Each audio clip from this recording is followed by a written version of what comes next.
I'll never forget this. Everybody was clapping, and I just thought that was, how do I get more of this? Leo on Will and Grace. So what was the best experience from those 4 seasons? That I think it was 4 seasons, Yeah, right? something like that. What was the best experience from that job? The funniest experience was when I was laying in bed with my wife the season before I joined, and the finale of that year was Grace running into a lamppost and knocking herself out.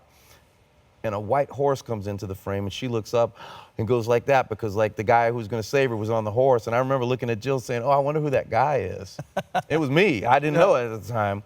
That was really cool. But Jimmy Burrows is one of the great geniuses of television. Yeah. And to have him direct you with 4 of the best comedic actors alive, Eric, Sean Hayes, Megan, and Deborah, not to mention all of the other supporting cast, was incredible. It was incredible. It was so fast. They would shoot the scene once, and then all the writers would gather around the podium and say, "You say this, you say this. Okay, after his line, you say," and they would change the entire script. And if you didn't know it, they get somebody else. It was extremely intense, very technical, and very, very funny. And we just had, it was amazing. But it must have also been like a master class in comedy. Incredible. But you hadn't done that much. No, and you not like held that. your own with the people who were the best. No, the in best. business. They were the best. And, in a situation like that, like when Jimmy Burrows tells you to do something, I did it. I was going to learn from him. I remember we did one scene,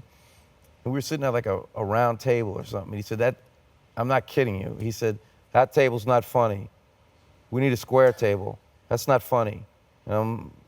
I tried to figure out what he meant, and over the course of the day, I think I understood because of the camera angles or whatever, it was funnier to sit at a square table. I mean, the level of detail in a show like that, I mean, nothing is by chance except for the performances when they happen.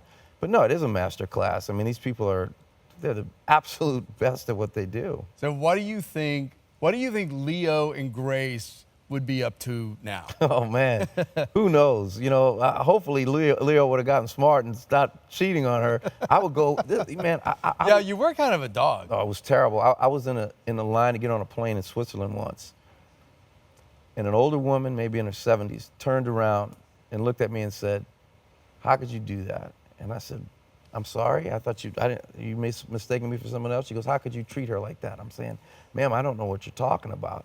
She goes, "Grace, you cheated on your wife." I said, "Oh my God," I said, "that's not real. That's playing a character on TV." Like, really? She was legitimately mad at me. Yeah. I think people, we all were. I hear you. That's when it hit me, the power of television versus concert stage, Broadway stage, movie screen.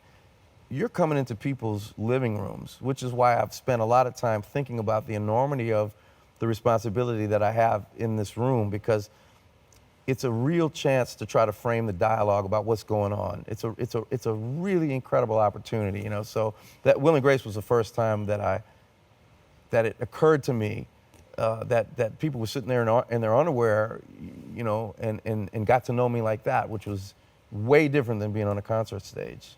Hey everybody, don't forget to like this video and leave a comment if you enjoyed it or if you didn't enjoy it. And for more of the Jess Cagle interview, click on the subscribe button down here. We've got plenty of other great videos for you too. Check them out by clicking on one of these links.